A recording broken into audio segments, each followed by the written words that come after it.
Hi, and welcome to today's show. I'm Rebecca Robertson, your host, and welcome to Accelerating Your Wealth. And today we're going to be talking about the NEETs. What are the NEETs? So that's not in education, employment, or training. So today's show is for those families and individuals who are looking to get some more support and some more help around real talk, real practical help around what to do in these circumstances. Hi, and welcome to Accelerating Your Wealth with your host, myself, Rebecca Robertson. I'm an independent financial advisor and wealth coach. I'm the director of Evolution Financial Planning, who is also our sponsor for today's show. Don't forget to like, subscribe, share and review this episode. With your help, we'll reach more people who can benefit from the show. Quick one before we get back to it. If these conversations are landing for you, we've made something to help you go deeper. It's a short quiz. You answer a few questions and it tells you where to focus, then builds you a playlist of every relevant episode so you're not hunting through the whole back catalogue. Investing, divorce, business, there are 9 areas to land in. The link's below. So personally, I think it's always good to start with a sort of a personal perspective. I have a daughter who's 18 and she finished school, then after doing her GCSEs, went to college, and it was really nice transition, that feeling of, okay, we know what's going to happen next. But when you don't have an individual that knows what they want to do or what's going to happen next, it can be really quite daunting for the individual as well as the family. So as a parent, it's a really anguishing, uncertain time. And if they don't know what they want to do and we don't know how to help them, and we've got a huge amount of NEETs, so not in education, not in employment and not in training individuals at the moment. And we could blame COVID. I do think that plays a part, but I also think the way that the employment is happening now is also playing a big part of that. There's so many people applying for jobs and potentially not the same kind of level of opportunities that there has been in the past. So what can we do? So for me, it was actually quite straightforward when I knew what my daughter wanted to do next. And it was only because we sort of just came up with a rough plan. So she went and did business and entrepreneurship at college for a year. And it just gave her some structure. And I found for her that when she had some form of structure, it doesn't matter how much it is, it then meant that she was able to achieve and think more clearly. Whereas the times when she was off over the summer holidays or she had gaps in her employment and she wasn't in training, she wasn't in education, that her ability to focus and make decisions almost got worse. So the first kind of tip that I would give is even something is better than nothing. It doesn't really matter what it is. It's actually getting them into a position where they're doing something. So what is the sort of common reasons or common issues? So for some, it's the mental health challenges. We're seeing more of that. Personally, as a parent, I think if I think about my childhood and growing up, I was out on my bike. I was out playing football with my brother and his friends. I was climbing trees and falling out of them, falling in rose bushes, having scratches all up and down me. I would sit on my nan's kitchen side and she'd cover me in TCP, and that's like my memories of childhood. Now childhood is not like that anymore. If I look at my 9-year-old and my 18-year-old, they're not brought up in the same way. It's not the same society, and we can blame social media, we can blame screens, we can blame the pressures of parenthood, whatever it might be. We still have this sort of fundamental issue around this mental health challenge. And I do feel like there's the education system is not really keeping up with those challenges for a lot of children. And if they have additional neurodiverse needs at a young age and they're not being looked after correctly, the provisions in schools has massively dropped, I feel. It's very much pushing around exam results. And so therefore those mental health issues just become a bigger catalyst. Lack of confidence and direction. So they're not really sure what they want to do. And I don't really blame them. I didn't know what I wanted to be doing when I was 18, 19. I happened to get a receptionist job after having an office junior job. I just went and did office work. I didn't really know what I was going to do next. And then I went on to get a temp job in a bank, and that's how I started in financial services. And for me, my dad used to shout at me, tell me off, that mouth of yours is always, it's going to get you in so much trouble. You're always mouthing off. You're so cheeky. You're so, like, you've always got something to say. You've got to have the last word. And he literally would shout, that mouth of yours is going to get you into trouble, Rebecca. And actually, my mouth has done me quite well. And speaking to clients, speaking to people in the bank, talking to people over the counter, having empathy, knowing my skill set has allowed me then to go on to do the career that I have had, which is gone from being an F in maths at school, so a failure, inverted commas, to a highly successful multi-six-figure financial service advisor firm. So I think it's a really important message that we don't put our expectations of our history, of our past, of our growing up onto our children, because one, they're in a very different landscape. Two, our upbringing was just completely different, and expectations, I also think, are hugely different. This is something I see with my daughter. She has real expectations of what she will and won't expect from life, what boundaries that she will or won't push, where she will or won't strive to push herself and challenge herself. And I think that's been the most reality shock for me. My first job was working in a factory whilst I was in college, fruit packing until midnight to just have some money so I could pay for myself to get to college. And my daughter would not do that. I know for a fact she would not do that. Even if it was a course she wanted to do, that would be a really strict boundary. However, we do have horses, and she gets up at 6:30 in the morning, leaves the house at 7:00, and she's out doing the horses because it's something she loves and she's passionate about. And I would say that's that direction, picking up on their skills. So it was me talking to people, empathy, listening, understanding. I'm dyslexic, so I now realise it's my superpower, understanding quite complex areas and be able to explain them in quite a straightforward way for people to make informed decisions and knowledgeable decisions. So for Emily, I'd look at her and say, okay, well, we're very similar. How can this work in her advantage? I mean, education is not for everybody, right? So it's easy when you've got somebody that wants to be a doctor, and I say easy, they're having to work really hard. As a parent, you're having to nurture them through A levels and nurture them into the next into university and all of that entails. But it's very, very difficult. It's a very different picture when you've got somebody who's maybe been in education, whether it's university or not. They had all that direction and they've applied for a load of jobs and they haven't got anywhere, or they've changed their mind, they no longer want to be on their course anymore, and all of a sudden there's no longer that direction. It's very, very difficult. And this transition into adulthood, I've really seen a difference with my daughter. From when she was a teenager, it's like, no, you can't do that, wait until you're 16. No, you can't do that, wait until you're 16. No, you can't do that, wait until you're 16.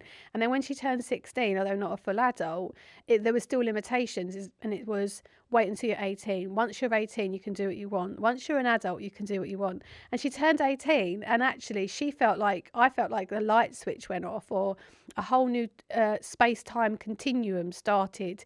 A whole new chapter of life had started because she turned 18.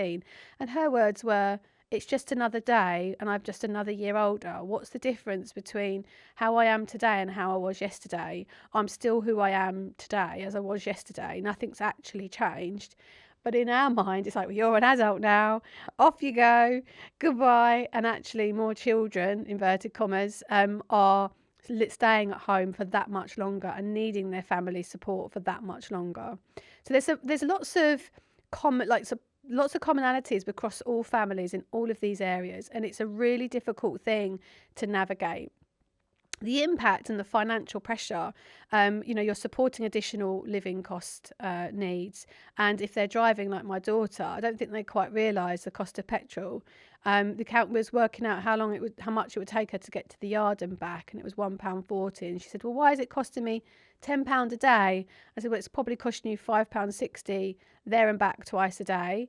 but then you're driving around as well, so you are spending £10 a day. And that concept of what actually things cost is really interesting transition, because when you're just handing money out all the time, they have no, especially if they got pocket money and they hadn't had to work for it, or they were just given an allowance and there was no effort having to be considered in terms of the value of that money, then they find that transition moving over, and especially with the cost of living and things going up.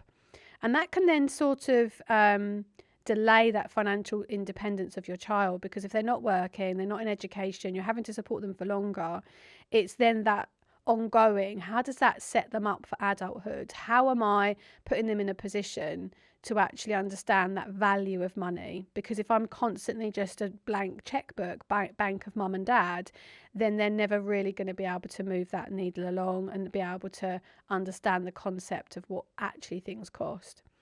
The emotional impact, I think there's a huge amount of guilt, worry, frustration for parents and the individual person, the child in question, could be an adult, because everyone wants the same objective. Everyone wants to achieve the same thing. Everyone wants to see that person succeed.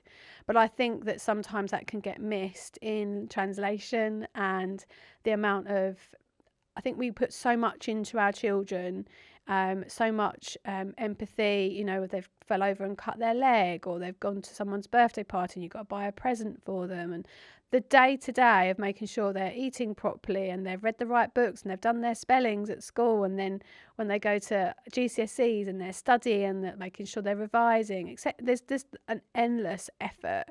And then when you see them at their pinnacle point where it's like, off you go into the world, and it's not quite happening, that creates, I think, a real reflection on ourselves. Like, have we done our job here?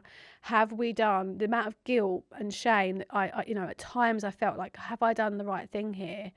Have I pointed her in the right direction? Have I set her up for success in the right ways?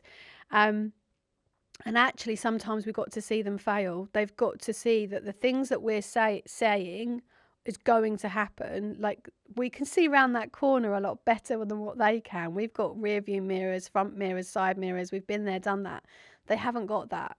And they almost need you to validate them and just hold their hand as they come round that corner without us pointing everything out and telling them what they should or shouldn't be doing. And I would say that's my biggest learning, that actually just being there for her along the process was actually much more important, and validating her feelings rather than dismissing them, while still trying to navigate that path in the right kind of way. So that can create tension at times if we push too much too quickly. Did you know I wrote a book? It's called Accelerating Your Wealth. Funny enough, the same as the show, Accelerating Your Wealth podcast show. But this is 10 ways to accelerate your wealth. It was designed to really help people with their finances in a simple way. So we focus on some key sections around your money mindset, some practical things that can be done with your finances, and allowing you to maximize your money and your future. So if you're thinking, hey, this stuff is interesting, then the best next step for you is to check out the book. It's an Amazon 5-star bestseller. Yeah, I know, it's great, right? Go and check it out. You can buy it on Amazon and have it with you tomorrow for a nice cup of tea. The biggest risk, long-term dependency. I don't know about you, but we've we've got a time limit. We've said to all of our kids, 24. That's it. 24, you're out.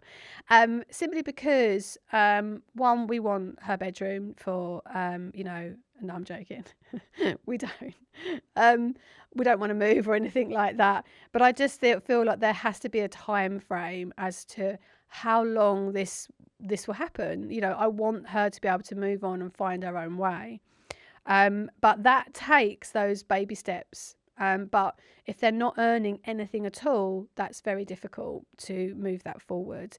So it's good to have clear expectations and look at the different structures that you can put in place. And I think some of the things that you can start to move that forward is saying to them, okay, you're an adult now, you're not working, And I know that one of the conversations we had when my daughter was in this sort of gap period is that we then said, okay, well, we need you to give more towards the house. You know, we need you to tidy up after yourself, and we need you doing more jobs around the house to give back to the family in other ways, whether that might be walking the dog or picking your brother up from school or doing some washing, hoovering, tidying, doing other things that can help and support the family in other ways, and understanding the value of that. And I think if you can possibly give a financial reward for certain things. So with Emily, my daughter, I started giving her jobs within my business, helping me with some of my social media. And so I paid her for a little bit of that. But I wouldn't give her hand money over for nothing. It got to the point where I knew that was the wrong thing to do at that time in those circumstances. It had happened up before that when she was younger, but as she got older, I started to see where that was leading, and it wasn't a positive place for her, because how is she going to be financially independent at 24 if we're not making those smaller transitions right at the beginning? So some practical ways is to start having those open, honest conversations without prejudice, without pressure, and focus on understanding, not necessarily fixing the problem. It's not always that there's an answer that day, that moment. And I'm very impatient. I'm very much a get things done kind of person. And if she wasn't mentally at the right page as me, it was really pointless. It was really sort of trying to get a circle in a square hole, and it was just forcing the issue. So you can start to build routine and structures in other way to start to progress that further. So setting out some daily structures, setting out some daily routines.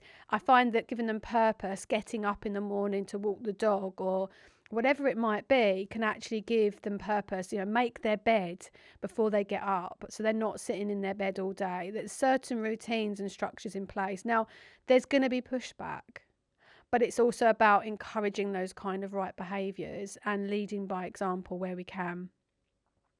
Encouraging purpose. So I'm very much a fan of doing what you love, finding your skill set and doing what you love. But there is a little bit of reality check going on. You know, it might not be that you're going to be the next Mariah Carey. And then I know that's like not very good for some people to be so dashing their dreams, but it's also financial reality is that we maybe need to be doing that on the side as well as having other things that are actually going to pay us money, because as an adult, that's the reality. But there can be things that they could maybe go and volunteer. If there's a particular area they're particularly interested in, they could maybe go and volunteer somewhere, do free work experience. There might be online courses, or it might be that they just pick up a hobby or go and help out at local riding stables, for example. I think just giving them some structure and some opportunity, opening up some doors, I think is really, really good. And even if I've found if somebody else told my daughter, they could literally word for word repeat what I'm saying, but if somebody else said it to her, she'd listen. And so having the right people around them to repeat those messages and to support what you're saying in a structured way, and finding opportunities, whether it's a 1 week work experience from a family friend that you know, that you contact a local charity and, you know, see if they can volunteer for a week or two. Like it's just edging that little, once they've got the idea and the concept themselves, and they'll be able to follow that path so much easier. So another thing is to break things down. So avoid overwhelm with some of these bigger decisions. Like just do some small wins along the way, and it might be that they'd have to consider, you know, getting a smaller paid job. It might be like a paper round kind of scenario, or it might be that they go and work for a local builder and get some, you know, I don't advocate cash in hand kind of work for HMRC reasons, being a financial advisor, but that sort of more casual work to start off with, because at least then it enables them to maybe pay for other courses or go and see their friends, gets them out of the house. That mental health, that is actually can mean so much more to them. And there are other routes. So it could be looking at part-time work, like I mentioned, online courses, online education potentially, skills-based learning, and apprenticeships are great at the moment. The government have actually made a big push for apprenticeships. So that's what happened with my daughter. She did an apprenticeship at an estate agent's. For a few reasons it didn't work out, mainly down to the fact that the apprenticeship to the business model that she went into didn't match. It actually meant that the course, she couldn't complete the course. And so she left that apprenticeship, but she learnt loads. In those about 6 months, she learnt an awful lot.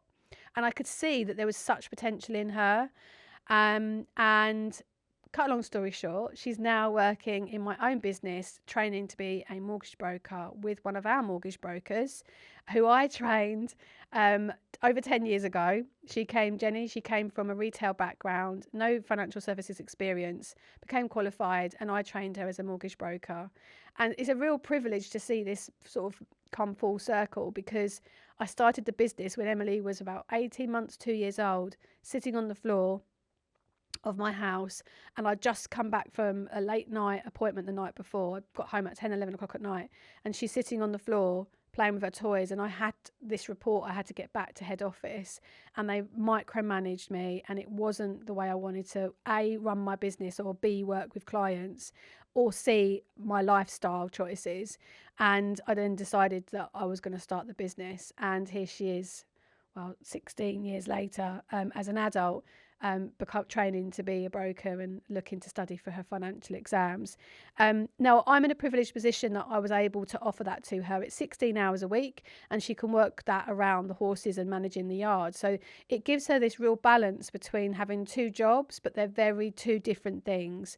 And it's only 3 days a week that she means to be sitting behind a computer, which is what she's never wanted to sort of be, someone standing in an office or being in an office all the time. So that she's got two sort of best of both worlds. And I'm in a privileged position that I've been able to facilitate this. But I recognised her skill set and what she needed and found ways to make that work.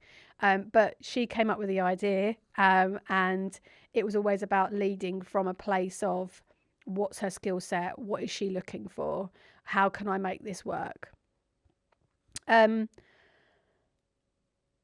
So sometimes it's best to start with well-being and not the work element. If they are in a place where they're feeling that they have no self-confidence and no self-worth, and understanding what actually they can do, and building from there. So if you've got somebody who's really good at computers, really good at screens, could they do an AI course, for example?